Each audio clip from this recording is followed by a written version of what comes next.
Hello everyone, today we are taking a look at the XI35Pro HD. This is a quad from OddityRC, and OddityRC might be a new drone company name that you might not have heard of. And right off the bat, I want to thank Jimmy M. I won't use his last name, just his last initial. I appreciate your efforts. He has apparently been a fan of their products, which is mainly featured over in the Far East. And he decided that he thought they needed to be known more globally, I guess. That's kind of what I think the intention was. But he did all the legwork of getting in contact with OddityRC. OddityRC and I finally connected, and then they sent this product. You know, 3.5 inch is a little bit big for this micro channel, but I'm pretty glad that I got my hands on this one.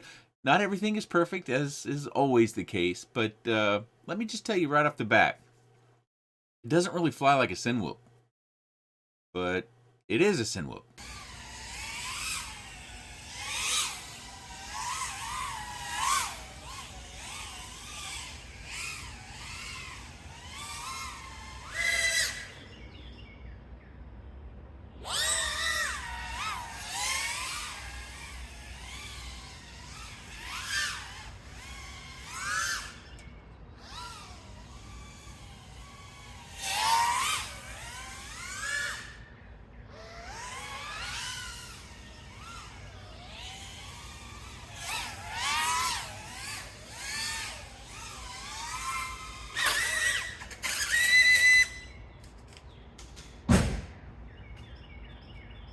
Oh my.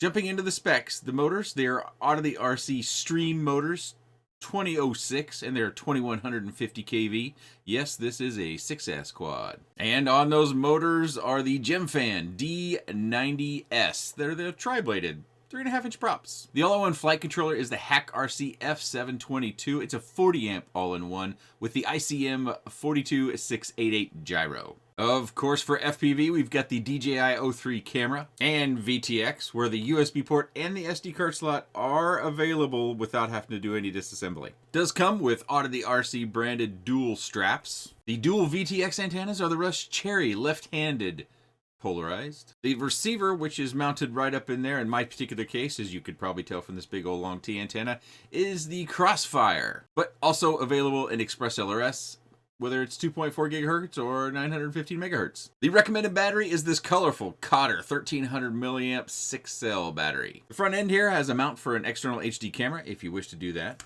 Kind of looks like a cat from there. Cyclops cat. We've got a new battery mat down here. I haven't seen this color type before. What's most interesting about this, at least in my opinion, is that it is kind of tacky, but it's not sticky, if that makes any sense. Of course, there is no pattern on the top to give it some extra grip, but yeah, I think this is pretty good stuff. Not only do we have a 3D mount that holds our DJI 03 camera, we also have 3D printed mounts for our antennas on both sides. And to my surprise, they're pretty rigid for a 3D print of some sort. We also have a holster that's 3D printed for our receiver, as well as a holder for our antenna, which you probably saw already. In the last 3D print, it's going to be these little pieces down here, and they are TPU. Those are not hard. The soldering on this looks pretty dadgum good. And yeah, as you can see, mine's dirty because I've been flying it hard. It comes with an extra battery mat. Inside our accessory bag, we get an extra standoff, some extra screws.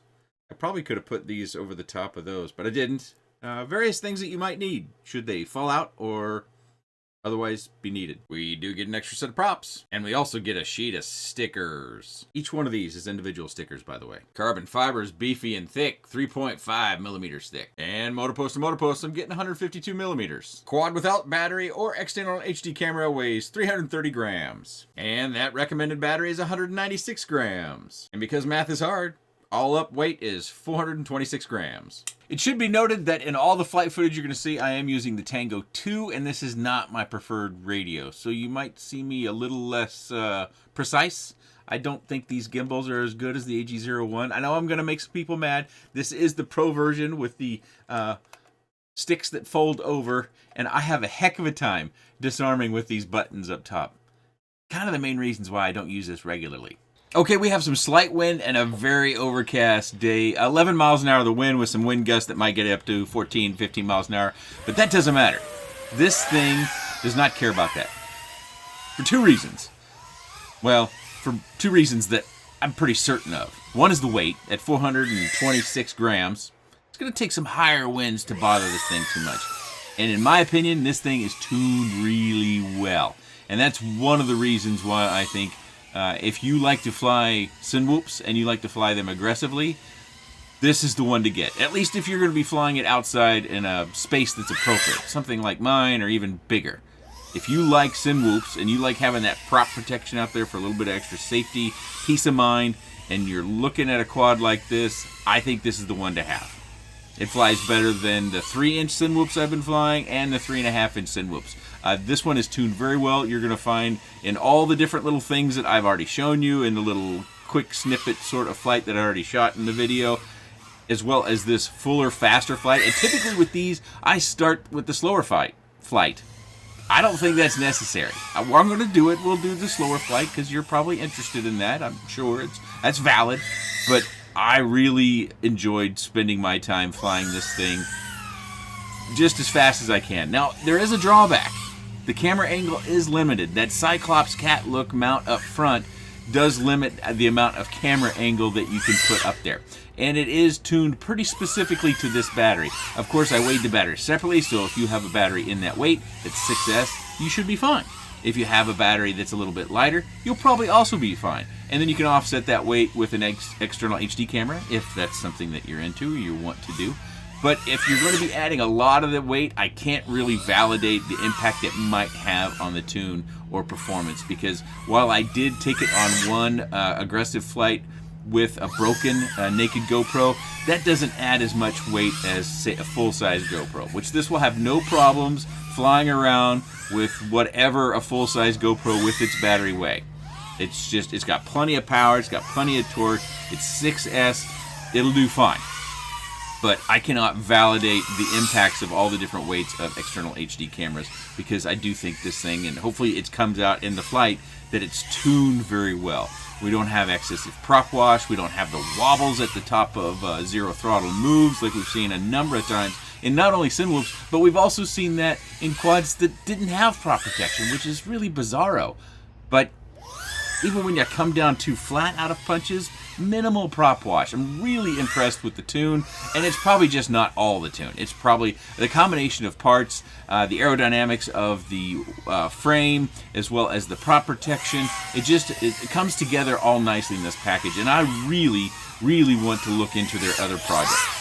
I'm, interested in their smaller products, and thankfully, and hopefully you will be too. If you look online, I did a quick search for OddityRC. You will find some videos. I don't think you'll find any long format review videos. I didn't go through them all, of course. I think they're mainly either foreign language videos or they're videos of just kind of flight footage or introductions, snipped up sort of stuff. So in some regards, this might be the first time they've kind of been fully reviewed. I don't know of a better term to put on it. If you consider me a reviewer, I consider myself just a guy that likes to fly, that's a hobbyist that just likes to fly, and I happened to start making videos 7 years ago. But I don't want to hit this too hard. I won't give you the sales pitch. It is DJI 3. It is expensive. But when it comes to 3.5-inch cinewhoops, and probably even a 3-inch, if you're looking at a 3-incher, I think this is the one to have. Unless you're looking to fly inside, or a really tight space, or there's some other reason that you wouldn't want to look at this product. I can't quite identify it because it could be a personal preference on buying from the Far East. And as I mentioned that, they are actually looking at getting a service center going here in the U.S. There isn't a finalized deal on that yet, so I don't want to talk about that publicly, but that's something to look forward to, and I hope as soon as they finalize that, they publish that. I will ask them after the review. I like to keep kind of the communication during the review process to a minimum, but I will ask them after review how things are going in their negotiations. Hopefully it comes out in this flight footage. I'm seeing myself in the flight footage. I've watched this a bunch of times, just kind of almost like randomly flying. Because it's just so controllable. It goes where I want to go. It doesn't feel anywhere as heavy as I thought it would feel in the air, which is surprising to me. At 426 grams, I really thought, especially being a guy that likes to fly micros that might only come in at 50 grams, that I would really feel it and have to really adjust to how this flies. But it just flies really well. I don't know what else to say to impress upon you how impressed I am with this product. If you're looking at this product and you think, oh, he'll be giving that away in 3 months, I really, really don't think so. I mean, I might give it away just to sweeten the pot, or no, I just don't think I would give it away. I think this is one I want to have in my quad toolbox for filming outside around my kids or my family or neighbors or what have you. Oh, I should mention this prop protection. Now, the first time I saw this style of prop protection, I believe, came on the Darwin FPV cinewhoop. But I think these companies that have now adopted this style of prop protection, they might have got it from OddityRC. OddityRC was founded in 2021, as nearly as I can find, and there's 2 people that are mainly heading up the company, so it's a small business. Oh, I'm coming in for the landing. I'm gonna be quiet right now. Jeez Louise. Poor thing. I can't disarm this thing. It's fine. Another disarm. Ah, that's better. Oh, but I went the battery too low now. Okay, now this will be the slower flight, and I want to finish my thought about this style of prop protection. I don't want to stake that it's certain, but it seems like there's potential that OddityRC came up with this material and this prop protection design before we started seeing it on more commonly reviewed products. Put it that way. So I guess we have them to thank for that. They might also be a little bit upset if companies are borrowing their design and their materials. But I have some crashes that I'll show you, and it just, you saw how dirty it was, and it was because I was just flinging it all over the place, and I would sometimes get out of shape. It's not my favorite radio. I don't think the sticks are quite as smooth as I would like to have. Of course, it's a little bit different size radio than my preferred radio, so sometimes I wouldn't be as precise as I normally would be, or maybe I just wasn't paying attention. You never know at my age. And I would whack things. I'd get hung up in the trees and bushes and just different things, but I don't have a lot of crashes I'm going to show you. I'm just going to show you the most dramatic crashes, which actually, now that I think of it, in the little quick snippet I already showed you one of the the most dramatic crash when I got tangled up in that tree over the cabana and then I came crashing down. That had to be the most dramatic one that I had, but I've got, I think it's 2 others that will play after the slow flight here. By the way, at the end of that flight, I just have a really hard time pressing that button. When I reach for that button with my finger, even though my finger is resting on that button when I go to depress it, I just pitch forward. I have to really concentrate. That's one of the reasons why I prefer stick switches on my radios. It's just, I'm an old dog. Getting a new trick and being able to disable with the buttons, it's just not working. Even back when I first got the Tango 2, which was before ExpressLRS was even a thing, I just had a lot of troubles disarming. And for me, in flying micros, that's really important to disarm pretty quickly when you have a crash or you get hung up in something. But I thought it was funny, and I wanted to share it with you, and that's why I chose that flight. So we're watching the slower flight, again, on the 1300 milliamp 6S Cotter battery, and I have the pool cover off, and, little daredevil action there. No, not really. I mean, at this point, actually I did the slow flights first. I was super confident in everything. I'm not flying at range, I'm not flying a long way. It's been very reliable. I haven't had any weird oddity things, like you plug in a battery and a motor twitches a little bit unusually or something like that. None of that stuff happened. Oh, but I forgot one detail when we started this slow flight. The winds on this day. The winds are in the mid-20s with gusts in the upper 20s to low 30s. Of course, as I always say, we're in town, we're in the backyard, we have trees with leaves now, and houses that are protecting us from the full effect of that wind, but you can definitely hear the wind, and if you're looking up at the trees maybe before we started the flight, you would definitely see them blowing around. And again, at 426 grams with this powertrain and this tune, not a problem flying in these winds. And that is also impressive. I think it does come out, I think it was already earlier in the video, that the wind with a descent that I had in the slow flight, you could see a little bit of a micro vibration in the camera. And that brings me to another point. In all the flight footage with the 03, there's no stabilization. Rocksteady or EIS is not turned on, so the video is not stabilized in any manner. I didn't pass it through GyroFlow or any other stabilization software. This is just native video out of the camera into my editor for the purposes of putting together this video. So the slow flight goes on for quite a while. Let's scoot towards the end. This is the DVR footage, by the way. This is as close as I can get to telling you what it looks like in the goggles, which with the 03, and it looks really good to me. Now, some of you would probably still want to have, you know, some specific external HD camera if you're shooting professionally, which this has a mount for, and you can definitely do that. I don't know what sort of camera you would want to use, but you know, for professional shoots, you've probably established your expertise and knowledge on how you like things to look and how your clients like, so you do it. Let's move forward towards the end of this slower flight so you can get a read on all the data.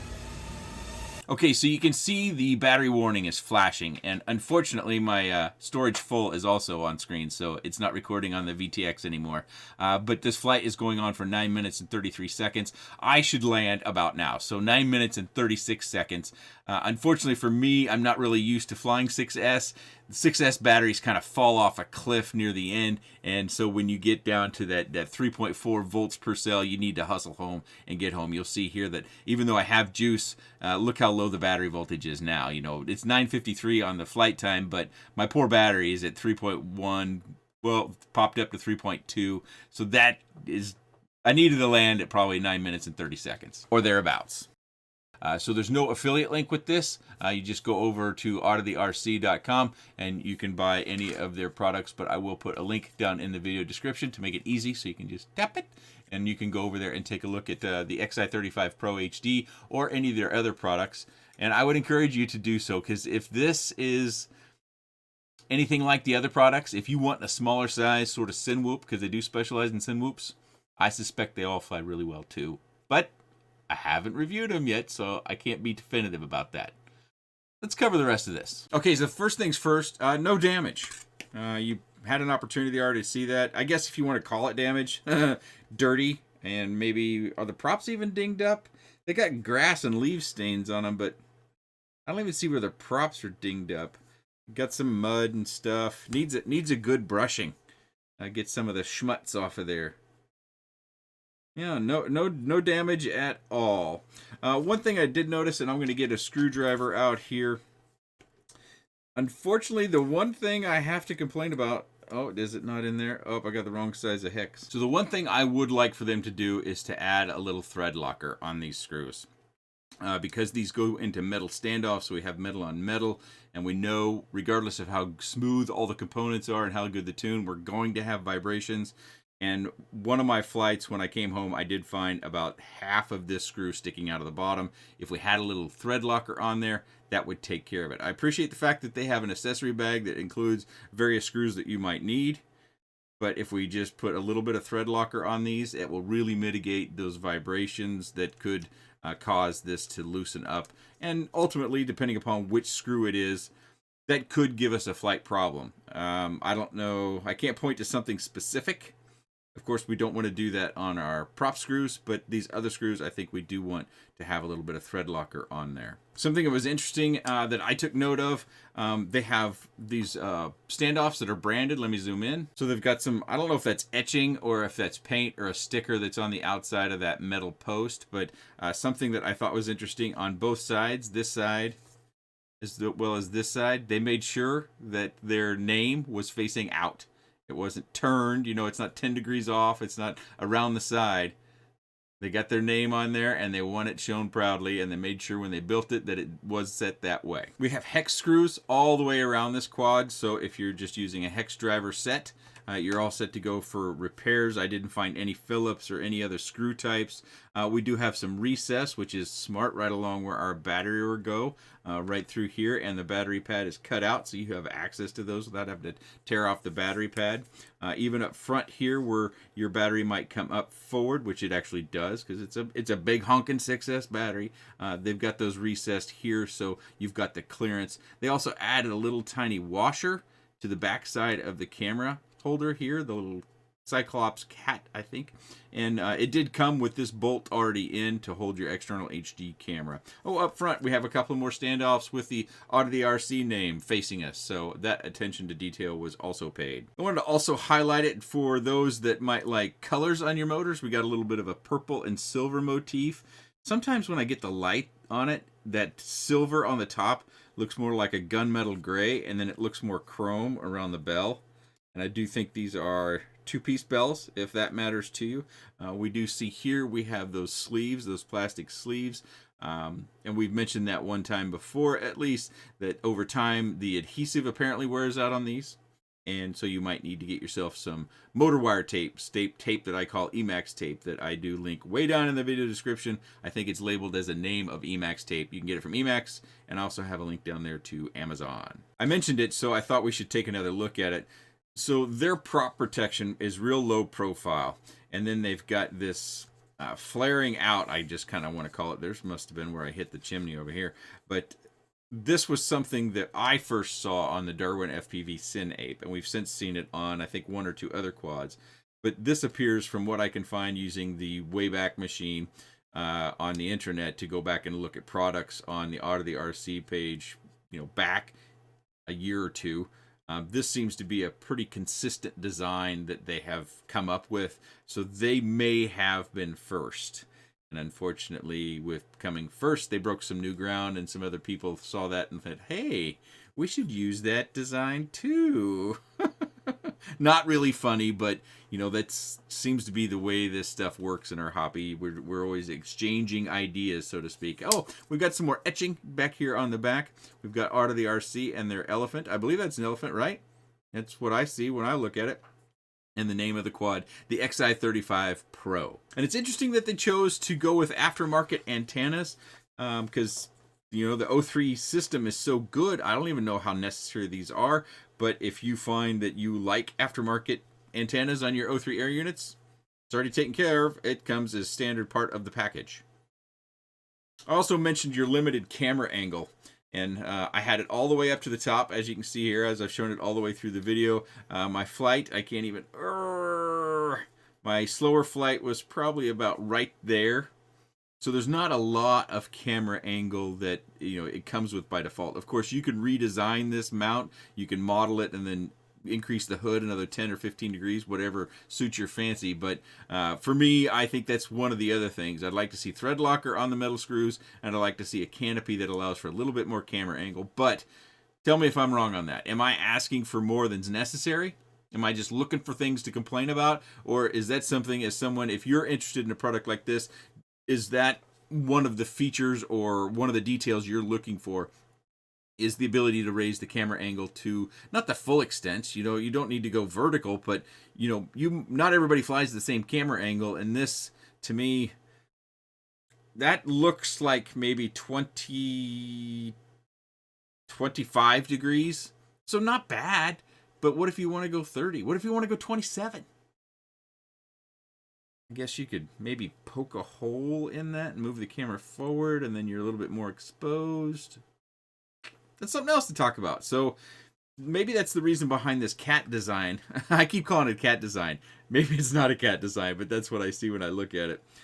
So this little top mount piece, almost like the roof of a house, is thicker right up here. So hopefully if we go headlong into a tree, that gives us a little bit more of a protection against breaking on the O3. Of course, if you bring the camera angle down a little bit and you put like a clear UV filter over that, that would also be a good thing. The O3 has these little flarings out that would do something, but probably not really protect it too much. You can see that with the posts in front of the camera, regardless of camera angle, if we happen to hit something that's wide enough to hit both of these, or at least one of these, that should keep it, from damaging our camera straight on. But there's a lot of angles when we're flying that if we come into something that fits in between those two front posts, we could get some camera damage. But to me, I think they have designed this with the purpose of providing a little bit more, as well as holding the camera well and still being able to adjust the camera angle without the need of tools. Something else that was pretty interesting when I started looking into this company, if you go to their website, oddityrc.com, and you look, they're flying this or one of their other products in what seems like to be a public place, and they're flying it around. And I was surprised that the people just kind of would just see the quad flying around and just didn't seem to care. Now, it could be actors, could be, but take a look at that. I was a little bit surprised. You know, I'm a fairly risk-averse person, and I thought, you know, at least one person within the group of people they were flying amongst would be a little bit annoyed, but it didn't seem like it. And I thought that was pretty cool and surprising. As far as the XI35Pro HD, good job, OddityRC. It's a good one. If you're interested in the XI35 Pro and what you've seen in this video, I would encourage you to go down to the link in the video description. Again, it's not an affiliate link or anything like that. It's just a link to help get you over to oddityrc.com, which you can type in your web browser if you want yourself. Check out the XI35 Pro HD, or if you're interested in one of their other products, they're all there for you to view. But I had a good time, and this will be the new standard to beat on this channel for 3 and 3.5 inch cinewhoops. I always say it wrong. Everybody always tells me I get it wrong. As long as we know what we're talking about, right? I appreciate your time. Thanks for watching. Hello, everyone. Today we are taking a look at the XI35. Get the name right. Okay.